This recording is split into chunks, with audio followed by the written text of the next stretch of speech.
مرحبا يا الشاطئين العزيز، مرحبا يا الشوقين القلب الأمين.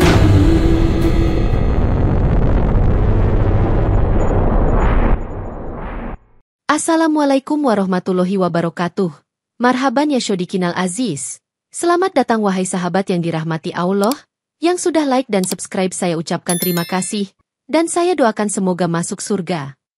Sebelum menyimak kisah lengkapnya, saya sarankan untuk menulis sholawat kepada Nabi. Allahumma sholli ala Sayyidina Muhammad, wa ala ali Sayyidina Muhammad. Semoga sholawat kita menjadi penolong kita kelak di padang mahsyar. Sarimin, seorang santri dari Jawa Timur yang dibekali ilmu rawa rontek sehingga tidak bisa mati, bertekad merantau ke Albania untuk menyebarkan dakwah.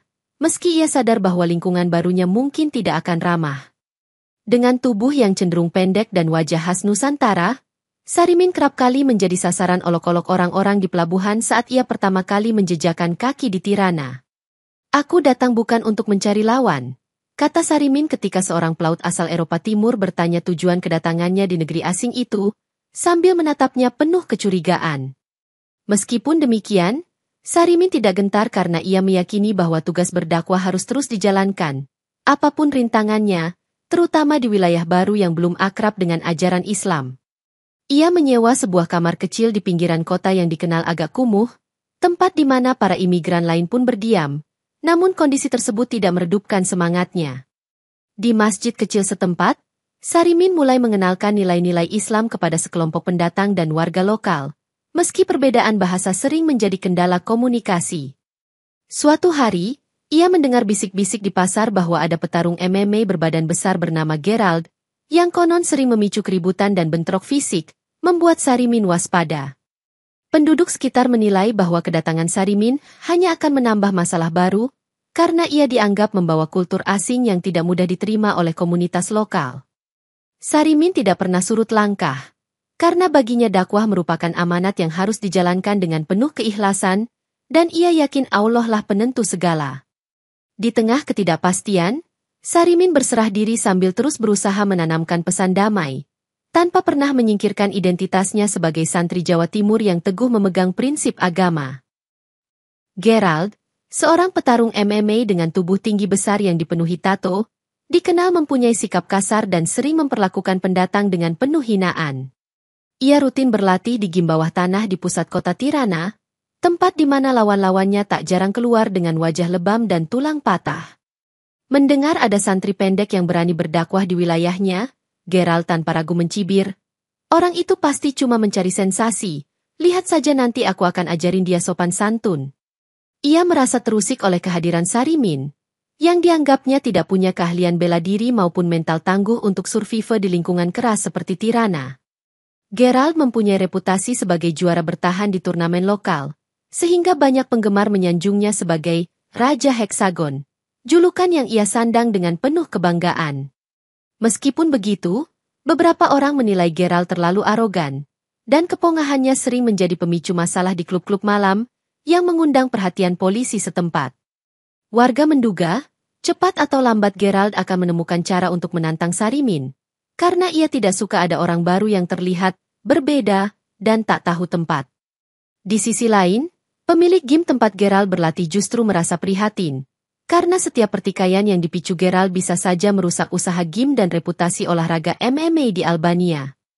Gerald, yang semakin panas mendengar pujian orang-orang terhadap keteguhan Sarimin berdakwah, menampik semua nasihat dengan alasan bahwa ia hanya ingin menegakkan aturan jalanan. Dalam hati kecilnya, Gerald sebenarnya penasaran dengan keberanian santri asing itu, tetapi egonya yang besar membuatnya selalu menampilkannya dalam bentuk agresi dan penghinaan. Seiring dengan meningkatnya popularitas dakwah Sarimin di kalangan imigran dan beberapa warga lokal, muncul desas-desus bahwa ia menggunakan sihir hitam untuk mempengaruhi penduduk agar memeluk Islam. Seorang penjual roti di pasar menceritakan, "Aku melihat Sarimin membaca sesuatu dalam bahasa yang tidak kupahami, tiba-tiba barang daganganku laris manis, seolah-olah menguatkan rumor tersebut." Pernyataan itu malah memperparah situasi, Sebab masyarakat yang kurang paham tentang Islam mulai menyebarkan cerita bahwa Sarimin adalah dukun yang memperdaya orang demi keuntungan pribadi. Gerald mendengar cerita tersebut dan menanggapinya dengan ejekan keras. Kalau dia penyihir, kenapa tidak membuat tubuhnya lebih tinggi? Hahaha, sambil memancing orang lain untuk menertawakan Sarimin. Ketika fitnah ini kian menyebar, Sarimin mencoba meluruskan melalui ceramah sederhana di masjid terdekat, menjelaskan bahwa Islam melarang praktik sihir dan menyuruh umatnya menjauhi segala unsur kemusyrikan. Namun, beberapa orang yang telah termakan rumor merasa bahwa ceramah Sarimin hanyalah kedok untuk menutupi kekuatan gelap yang dimilikinya, sehingga mereka tetap mempertahankan prasangka buruk.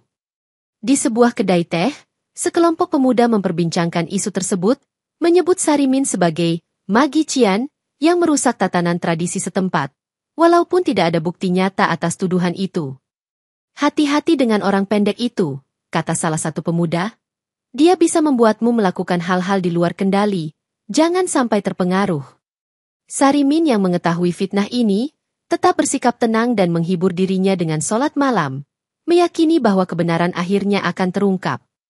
Meskipun demikian, suasana kian tegang karena banyak yang menanti respons keras dari Gerald, dan Sarimin menyadari sepenuhnya bahwa pertarungan terbuka bisa saja tak terhindarkan. Suatu siang di pusat keramaian Tirana, Gerald sengaja mendorong Sarimin di hadapan kerumunan orang, berteriak sambil menunjuk wajah Sarimin. Hei penyihir cebol, beraninya kau menyebarkan agama aneh di sini.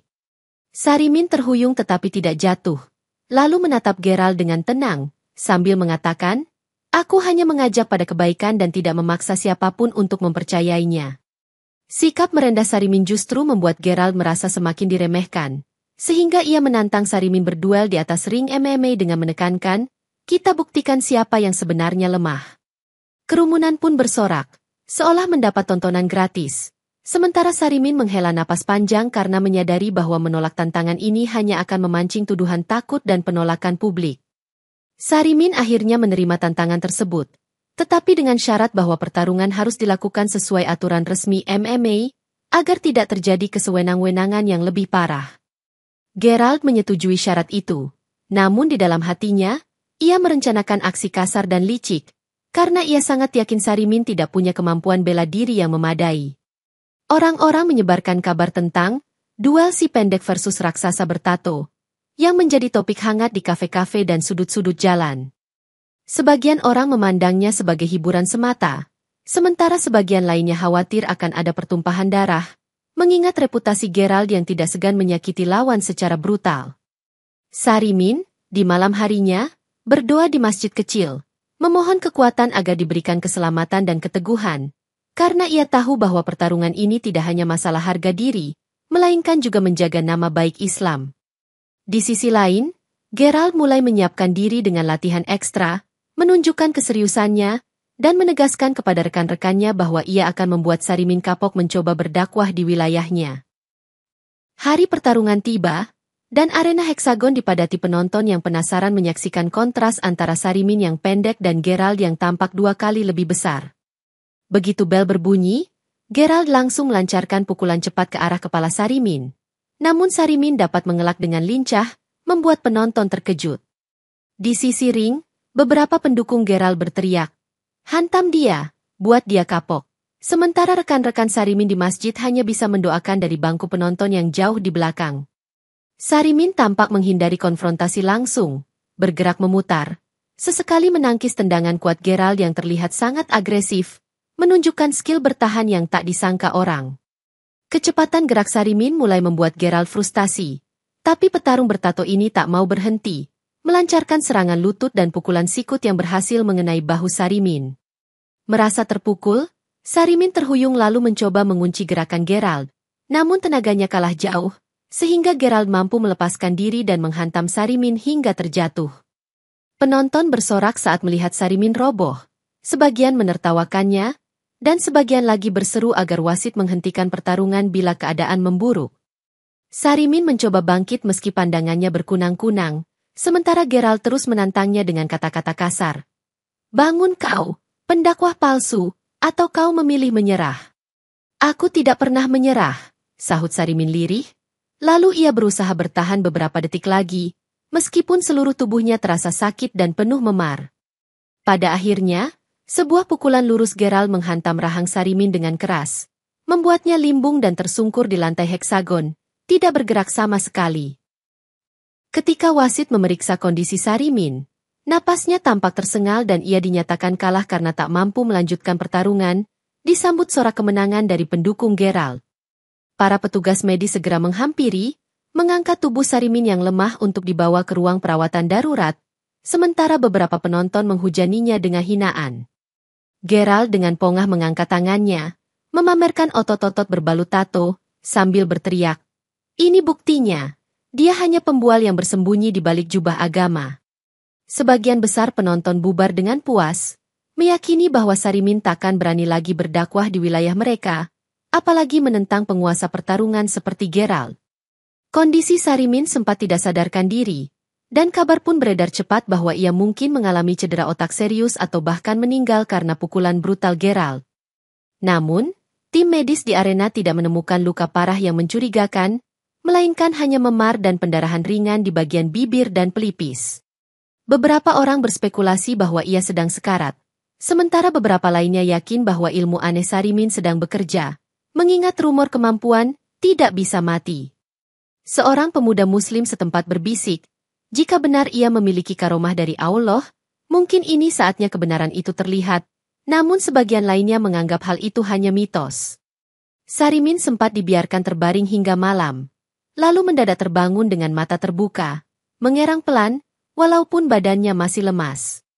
Dalam hati, ia tahu bahwa Allah masih memberinya kesempatan untuk berdakwah. Namun orang-orang di sekelilingnya hanya memandang dengan takjub, bertanya-tanya bagaimana mungkin ia masih bertahan. Keesokan harinya, para petugas medis dan penjaga arena heksagon terkejut mendapati Sarimin bisa berjalan sendiri meski semalam sempat nyaris tak sadarkan diri, seolah tak terjadi apa-apa. Gerald yang mendengar kabar itu merasa heran, namun menampik dengan ucapan, "Itu pasti hanya trik tipuan atau laporan palsu, tak mungkin dia sembuh secepat itu."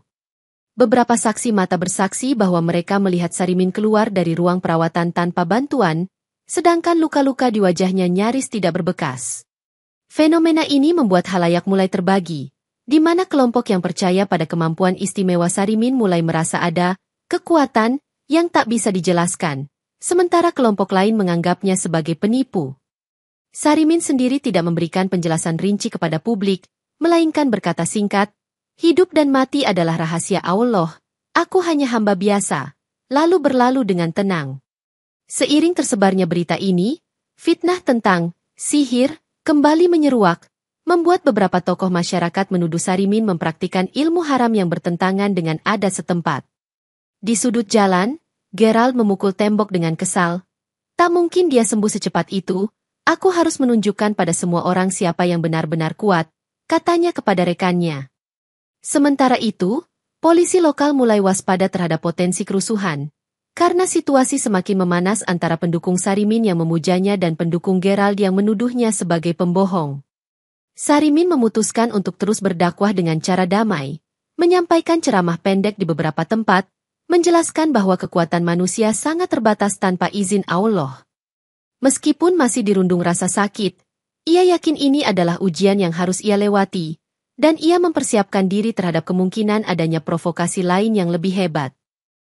Dalam sebuah wawancara tidak resmi di sebuah bar, Gerald menantang Sarimin kembali, namun kali ini menolak menggunakan aturan MMA, dengan menegaskan, "Aku tidak percaya lagi pada wasit, kita bertarung sampai ada yang benar-benar kalah."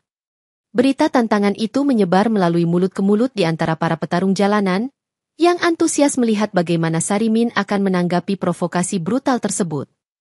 Seorang informan memberitahu Sarimin bahwa duel ini diusulkan berlangsung di ladang gandum di pinggiran Tirana, lokasi terpencil tanpa kerumunan besar dan tanpa pengawasan ketat. Beberapa rekan muslim Sarimin mengingatkan, "Ini bisa jadi jebakan. Gerald ingin membuktikan bahwa kau hanya bergantung pada keberuntungan."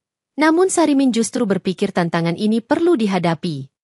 "Aku tidak mencari musuh, tapi jika dia memaksa bertarung tanpa aturan, aku akan datang, semata-mata untuk mencegah fitnah semakin meluas," ujar Sarimin ketika beberapa jemaah masjid meragukan keputusannya. Gerald menyatakan di depan kamera ponsel yang direkam temannya, Kali ini, tidak ada waktu istirahat, tidak ada penonton bayaran, dan tidak ada wasit, kita selesaikan secara jantan. Penduduk setempat pun merasa was-was, karena ladang gandum itu jauh dari pemukiman, dan tidak ada ambulans atau tim medis yang siap, sehingga risiko cedera fatal akan lebih tinggi. Sarimin berangkat dengan membawa satu sahabatnya, Ali, yang siap berjaga-jaga kalau ada kezoliman yang melampaui batas, meskipun Ali pun tidak bisa berbuat banyak jika situasi menjadi chaos. Di sisi lain, Gerald sudah menunggu dengan beberapa pendukungnya, yang membawa kendaraan dan perlengkapan untuk merekam pertarungan spesial ini sebagai bukti kehebatan Gerald. Tekanan meningkat karena semua orang ingin melihat apakah benar Sarimin tidak bisa mati, atau apakah kali ini Gerald akan menunjukkan dominasi mutlaknya tanpa aturan resmi. Mentari senja menyorot ladang gandum yang keemasan, menciptakan bayangan panjang di atas tanah ketika Sarimin dan Gerald berdiri berhadapan, dengan beberapa saksi di sekeliling mereka. Tanpa aba-aba, Gerald melancarkan tendangan kencang ke arah perut Sarimin, yang berhasil menahannya sebentar sebelum terhuyung mundur. Suara teriakan pendukung Gerald menggema, "Hantam dia, tunjukkan siapa raja di sini." Sementara Ali hanya bisa berseru, "Sarimin, ingat Allah bersamamu."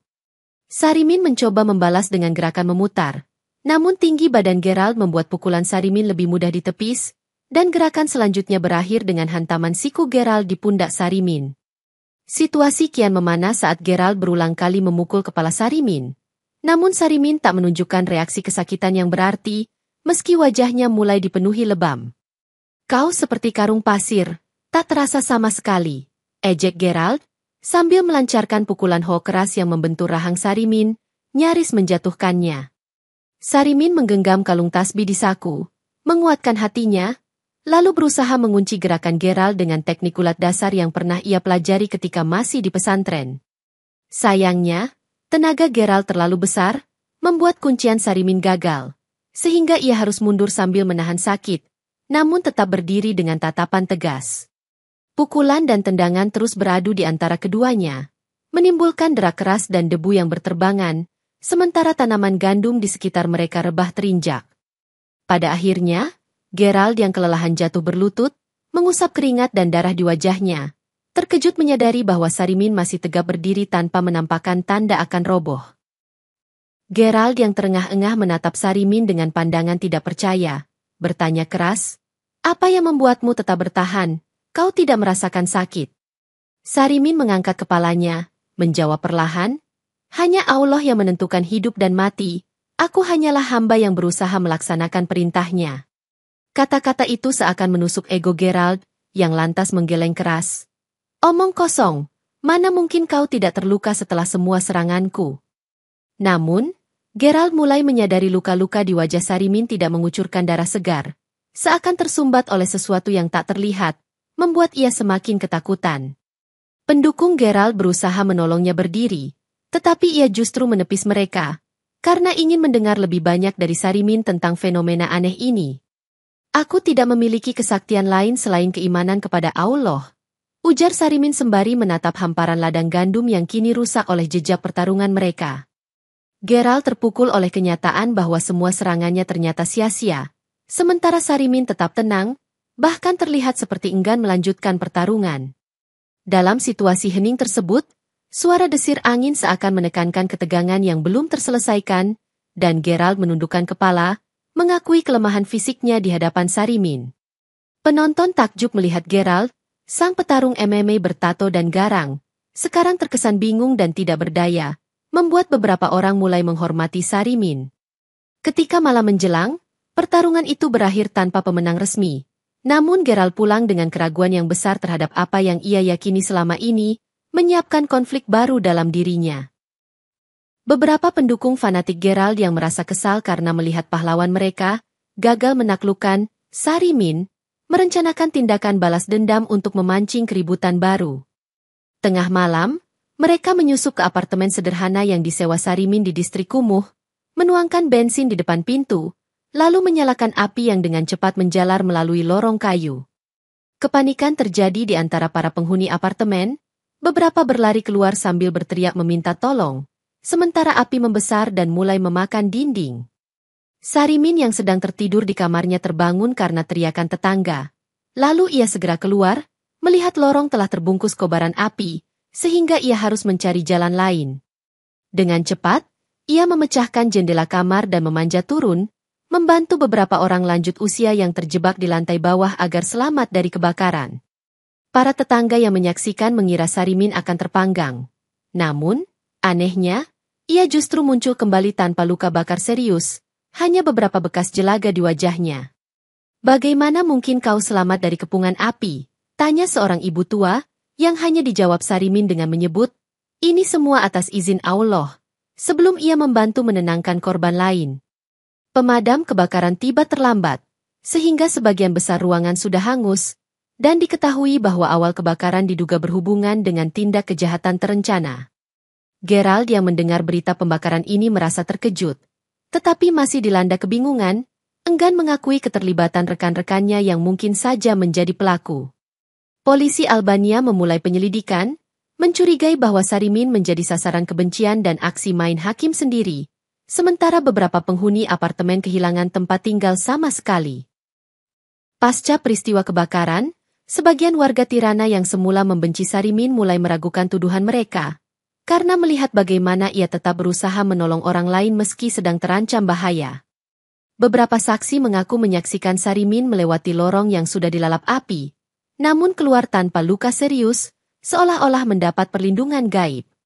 Di sisi lain, masih ada warga yang bersikukuh bahwa Sarimin pasti menggunakan ilmu hitam, sehingga kebakaran malah membuat reputasinya kian misterius dan menimbulkan rasa takut. Polisi mewawancarai Sarimin, menanyakan motif siapapun yang ingin mencelakainya, namun Sarimin hanya menjawab singkat, "Mungkin ada pihak yang belum mengenalku dengan benar." Kasus ini semakin menyorot perhatian masyarakat, membuat Sarimin dikenal luas, meski banyak versi cerita yang simpang siur, termasuk rumor bahwa ia kebal senjata dan api.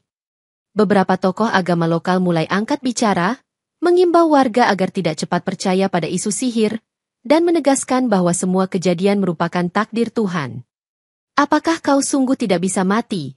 tanya seorang remaja dengan polos, ketika Sarimin sedang membantu membersihkan puing-puing apartemen, tapi Sarimin hanya tersenyum, mengucap hamdalah. Perlahan, masyarakat melihat sisi humanis Sarimin, yang senantiasa hadir dan membantu siapa saja tanpa memandang suku atau agama, sehingga praduga buruk mulai terkikis. Gerald yang terus memantau perkembangan ini merasa gerah, karena orang-orang mulai menghargai Sarimin, dan hal itu bertolak belakang dengan tekadnya untuk menaklukkan sang santri asing. Dalam bisikan hatinya, Gerald terombang-ambing antara ketidaksukaan pada Sarimin dan kekaguman atas kegigihan yang ditunjukkan, menandai awal dari perubahan dalam dirinya. Suatu sore di gym, Gerald mendapati bahwa pukulan dan tendangan yang biasanya kuat tidak lagi terasa memiliki kekuatan moral, membuatnya berlatih dengan setengah hati. Saat menatap bayangannya di cermin, Gerald mulai bertanya, "Mengapa aku, yang selalu di puncak kekuatan fisik, justru merasa kosong menghadapi seorang santri pendek itu?" Rekan latihan Gerald mencoba memotivasinya dengan berkata, "Kau hanya perlu menyusun strategi baru, mungkin menantang Sarimin lagi di tempat lain." Namun Gerald diam saja. Dalam benak Gerald, terngiang kalimat Sarimin, "Hidup dan mati di tangan Allah," yang entah kenapa perlahan menggoyahkan kepercayaan lamanya bahwa kekuatan otot adalah segalanya. Ia mulai menonton video-video dokumenter tentang Islam, secara diam-diam, karena rasa penasaran yang kian besar, sekaligus berusaha memahami dari mana asal keberanian Sarimin. Suatu malam, Gerald bahkan tak mampu memejamkan mata, teringat wajah Sarimin yang tenang di tengah kobaran api, padahal logika memaksanya untuk berpikir bahwa hal itu mustahil. "Apa yang kucari sebenarnya?" gumam Gerald di hadapan punching bag, sementara ia menghentak dengan pukulan keras namun tanpa semangat. Pelatih gym mengingatkannya bahwa turnamen MMA berikutnya akan segera digelar, tetapi Gerald kini tampak kurang antusias, sesuatu yang belum pernah terjadi sebelumnya. Meskipun ia tak mau mengakui di hadapan orang banyak, Gerald mulai menyadari bahwa ada dorongan hati yang membuatnya ingin mencari tahu tentang keimanan yang Sarimin bawa. Sejak malam itu, pergulatan batin Gerald kian intens, menuntunnya ke arah yang belum pernah ia bayangkan, dan membuatnya berpikir untuk menemui Sarimin di luar suasana pertarungan. Gerald akhirnya memberanikan diri menemui Sarimin di tepi Sungai Lana, sebuah tempat yang relatif sepi dan jauh dari keramaian orang yang biasa menonton mereka berdua berseteru. Aku tidak datang untuk menantangmu, kata Gerald pelan, sambil menatap air sungai yang mengalir lamban, seakan mencari ketenangan di dalamnya. Sarimin membalas dengan lembut, aku juga tidak punya niat memusuhimu, apa yang kau inginkan? Kemudian ia menyilakan Gerald duduk di sebuah batu di pinggir sungai. Gerald menghela napas, menceritakan kebingungannya tentang keyakinan, kehidupannya yang keras sejak kecil, serta bagaimana ia tumbuh menjadi petarung MMA yang arogan. Kenapa kau tidak takut padaku, padahal semua orang lain gentar melihatku? Tanya Gerald, masih belum percaya bahwa Sarimin bisa menghadapinya tanpa ragu. Sarimin menjawab, aku takut hanya kepada Allah, bukan pada manusia, sekuat apapun dia. Sambil menunduk, menunjukkan sikap rendah hati. Tiba-tiba, Gerald menahan tangis yang hampir pecah, karena merasakan beban batin yang baru ia sadari selama ini, meskipun ia adalah sosok gagah di mata orang luar. Sarimin pun mengusap bahu Gerald, berkata, jika kau mencari kebenaran, hanya ada satu jalan untuk memahaminya, yaitu mendekat kepada Allah dan kitabnya. Dalam diam, Gerald menatap wajah Sarimin yang berseri tenang, lalu berucap, ajarkan aku. Sebuah kalimat singkat yang menandai awal perubahan besar dalam dirinya. Mereka berbincang hingga senja berganti malam, dengan Sarimin membaca ayat-ayat Al-Quran yang menyentuh hati, memperlihatkan kepada Gerald bahwa Islam bukanlah ancaman, melainkan petunjuk bagi manusia. Keesokan harinya, Gerald berdiri di alun-alun kota, mengumpulkan keberanian untuk berbicara di hadapan halayak yang lewat, menceritakan pengalaman batinnya setelah bertemu Sarimin. Teman-teman, aku dulu menganggap kekuatan fisik adalah segalanya, tapi setelah melihat sendiri bagaimana Sarimin bertahan, aku mulai meragukan keyakinanku, ujarnya dengan nada pelan namun tegas. Beberapa orang berhenti untuk mendengarkan, termasuk pendukung setianya yang terkejut melihat Gerald berbicara dengan nada merendah dan membawa nama Sarimin dalam kalimatnya. Gerald lalu menambahkan, tidak ada sihir yang kulihat pada Sarimin, yang kulihat adalah keimanan yang luar biasa, dan mungkin kita semua perlu belajar darinya. Pernyataan ini memicu kehebohan, karena Gerald dikenal sebagai sosok keras yang tak pernah memuji orang lain, apalagi seseorang yang sebelumnya ia jadikan musuh. Seorang teman lama Gerald berteriak, kau sudah gila, Gerald, apa kau tak malu menyanjung musuhmu? Sedangkan yang lain menatap bingung, tak tahu harus bereaksi bagaimana. Gerald menegaskan, dia bukan musuhku lagi, dia hanya orang yang berdakwah, dan aku menyadari ini setelah nyaris kehilangan rasa hormat pada diriku sendiri. Beberapa orang menertawakan Gerald, sementara sebagian mulai merasa bahwa ada sesuatu yang tulus dari apa yang ia sampaikan, sehingga menarik untuk disimak lebih jauh. Sikap terbuka Gerald ini membuat nama Sarimin kian dikenal, terutama di kalangan yang awalnya tidak peduli dengan keberadaan santri pendek dari Jawa Timur itu. Meski masih menuai kritikan, Gerald bersikeras menegaskan, aku hanya menyampaikan apa yang kurasakan, dan itu adalah kebesaran Allah yang kuketahui lewat Sarimin. Setelah publik mulai mendengar pernyataan Gerald, ia memutuskan untuk menemui Sarimin kembali dan mengutarakan niatnya untuk mengetahui lebih dalam tentang Islam. Aku tidak menjanjikan apa-apa, tapi aku ingin memahami, bolehkah aku belajar di masjid tempatmu biasa mengaji? Tanya Gerald, memunculkan senyum hangat di bibir Sarimin. Sarimin menggandeng lengan Gerald, membawanya ke masjid tua di pinggiran Tirana, tempat beberapa jamaah sudah menunggu untuk sholat asyar, yang turut merasa heran melihat sosok bertato itu datang. Di sana, Gerald dipersilakan duduk bersama mereka, mendengar penjelasan dasar tentang rukun Islam, rukun iman, dan pentingnya menyerahkan diri kepada Allah semata. Sejenak, Gerald menitikkan air mata ketika mendengar lantunan ayat suci Al-Quran, merasa hatinya bergetar oleh kalimat yang ia dengar untuk pertama kalinya secara serius. Jika kau ingin bersaksi, kau perlu berikrar, ujar Sarimin pelan, yang kemudian menjelaskan tata cara mengucapkan syahadat sebagai pintu masuk memeluk agama Islam. Pada saat itulah Gerald, dengan terbata-bata, mengucapkan kalimat syahadat, disaksikan oleh jamaah yang sebagian besar tak percaya bahwa sang petarung ganas kini melafalkan ikrar keislaman. Aku bersaksi tiada Tuhan selain Allah, dan Muhammad adalah utusan Allah, kata Gerald, Disusul riuh takbir kecil dari para jamaah yang hadir. Meskipun tidak semua orang di luar masjid dapat menerima perubahan Gerald ini, setidaknya ia telah mengambil langkah besar dalam menentukan jalan hidup baru. Ia keluar dari masjid dengan perasaan lega, seperti terbebas dari beban, sementara Sarimin menepuk pundaknya, berkata, "Semoga Allah memudahkan langkahmu selanjutnya." Kabar bahwa Gerald memeluk Islam segera menyebar, memicu berbagai reaksi yang beragam. Mulai dari ucapan selamat hingga cemoohan yang menyatakan bahwa ia hanya mencari sensasi. Beberapa mantan rekan Gerald, yang dulu kerap berlatih bersama, merasa dikhianati dan menuduhnya sebagai pengkhianat terhadap kebudayaan mereka.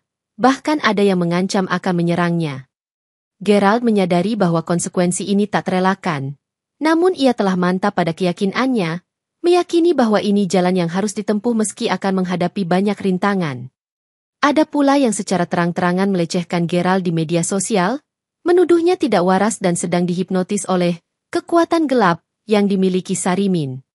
Sarimin menasihati Gerald untuk bersabar, mengingatkan bahwa cobaan biasanya meningkat ketika seseorang mulai mendekat pada kebenaran, dan ia siap membantu jika ada masalah.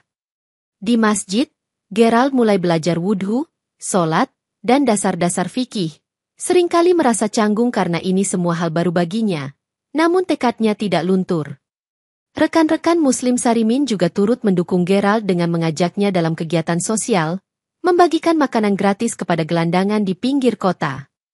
Menyaksikan hal tersebut, Gerald semakin yakin bahwa Islam mengajarkan kasih sayang yang nyata, berbeda dengan stigma negatif yang dulu ia percayai.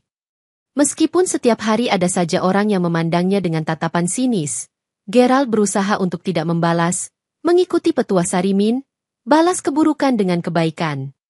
Ujian berat yang ia hadapi justru menjadi ladang baginya untuk memperkuat iman, dan ia terus berupaya membuktikan ketulusan hatinya di hadapan masyarakat Tirana. Mengetahui bahwa Gerald telah berpindah keyakinan, beberapa mantan koleganya di komunitas petarung MMA menantang Gerald untuk menunjukkan kebenaran dalam sebuah debat terbuka. "Kau tidak perlu angkat tanganmu lagi. Kau cukup gunakan mulutmu dan pikirkan alasanmu meninggalkan kepercayaan lama." Demikian isi tantangan mereka yang disebarkan secara online. Gerald merasa ragu, sebab selama ini ia hanya berpengalaman bertarung secara fisik, sementara debat terbuka soal agama dan keyakinan bukanlah bidang yang ia kuasai. Sarimin menyemangatinya, "Jangan takut, jelaskan saja apa yang kau rasakan dan apa yang kau yakini, karena kebenaran tidak selalu harus dibuktikan dengan otot." Ketika hari debat tiba, Gerald tampil sederhana, mengenakan pakaian sopan tanpa memperlihatkan tato-tatonya, dan duduk di meja panel bersama beberapa orang yang meragukan pilihannya. Lawan debatnya mengajukan pertanyaan tajam, menuduhnya sebagai pengkhianat budaya, dan menuntut bukti nyata bahwa Islam adalah jalan terbaik bagi seseorang seperti Gerald. Dengan suara mantap, Gerald menjawab, "Aku menemukan kedamaian yang tak pernah kurasakan sebelumnya, dan aku tidak menyesali keputusan ini, sebab aku yakin inilah kebenaran."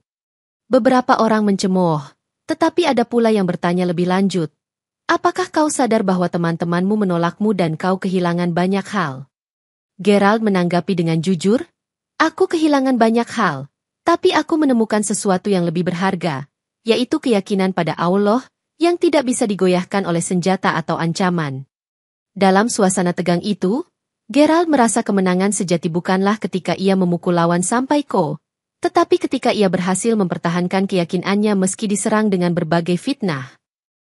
Pasca debat, sejumlah orang yang awalnya mencemooh Gerald malah mendekatinya, menanyakan lebih lanjut tentang Islam dan bagaimana prosesnya bisa memeluk agama yang dulu ia benci. Sarimin dan beberapa jamaah di masjid mulai melihat perubahan sikap warga, yang kini tidak lagi sepenuhnya memusuhi mereka. Bahkan ada yang bersikap lebih ramah. Gerald, yang sebelumnya gemar menantang berkelahi, kini sibuk menghabiskan waktunya dengan belajar Al-Quran dan bahasa Arab, bertekad memahami kitab suci lebih dalam. Meski masih ada segelintir orang yang memusuhi, Gerald membuktikan bahwa keputusan berhijrah bukanlah bentuk kelemahan, melainkan bentuk kesadaran dan rasa tanggung jawab terhadap diri sendiri. Beberapa media lokal pun menyorot fenomena ini, menulis artikel tentang petarung ganas yang menjadi seorang Muslim, memancing rasa ingin tahu masyarakat. Sarimin semakin disegani, bukan karena ilmu rawaronteknya semata, tetapi karena ia mampu menunjukkan akhlak yang baik dan kesabaran dalam menghadapi cemoohan selama ini. Warga Albania yang dulu mencurigainya, perlahan membuka mata dan melihat bahwa dakwah Sarimin membawa pesan damai, bukan ancaman seperti yang pernah difitnahkan. Terjadi pula perbaikan hubungan antara komunitas Muslim dan non-Muslim di kawasan itu, dipersatukan oleh rasa penasaran dan keinginan untuk memahami agama Islam secara lebih objektif. Gerald pun mengakui bahwa keberaniannya yang sesungguhnya terletak pada kekuatan iman, bukan semata-mata otot dan teknik bela diri yang pernah ia agungkan.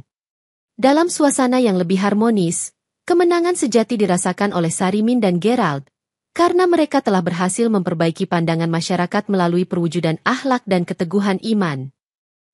Setelah beberapa tahun berlalu, Sarimin mempertimbangkan untuk kembali ke tanah kelahirannya di Jawa Timur, meninggalkan Albania yang kini telah banyak berubah berkat dakwah dan perjuangannya. Gerald, yang kini dikenal sebagai salah satu tokoh Muslim lokal, menegaskan bahwa ia akan melanjutkan dakwah dan kegiatan sosial di Tirana, sambil tetap berlatih MMA secara sehat. "Tugasku di sini belum selesai, tapi kau harus pulang jika sudah terpanggil," kata Gerald sambil memeluk Sarimin, menunjukkan kedekatan di antara mereka yang dulunya bermusuhan. Sarimin mengemasi barang-barang sederhana yang ia miliki, ditemani beberapa jamaah masjid yang mengantarnya sampai ke bandara, dan mereka meneteskan air mata haru. Banyak warga menyalami Sarimin, berterima kasih atas dakwah dan bantuan sosial yang ia lakukan, terutama di masa-masa sulit pasca konflik dan fitnah yang pernah meledak. Di bandara, seorang petugas keamanan yang dulu curiga padanya tersenyum hangat, berkata, "Semoga kau kembali lagi suatu saat, Sarimin," menandakan perubahan sikap masyarakat yang lebih terbuka. Sarimin memanjatkan doa, "Ya Allah, terimalah usahaku di sini, dan jagalah saudara-saudara baruku di Albania," sebelum menaiki pesawat yang akan membawanya pulang ke Indonesia. Gerald mengantar hingga gerbang keberangkatan, sambil berjanji akan terus mempelajari Al-Quran, menjaga ukhuwah dengan sesama Muslim, dan menyebarkan pesan damai kepada semua orang. Pesawat lepas landas, meninggalkan bayangan terakhir Sarimin di landasan, membuat Gerald tersenyum penuh haru, karena teringat bagaimana pendeknya perjalanan fisik seseorang tidak mengukur kedalaman pengaruhnya. Di kemudian hari, Albania mengenang kisah santri Jawa Timur pemilik ilmu rawarontek yang tak bisa mati, bukan sebagai legenda sihir, melainkan sebagai bukti bahwa hidayah Allah bisa sampai di mana saja, dan pada siapa saja.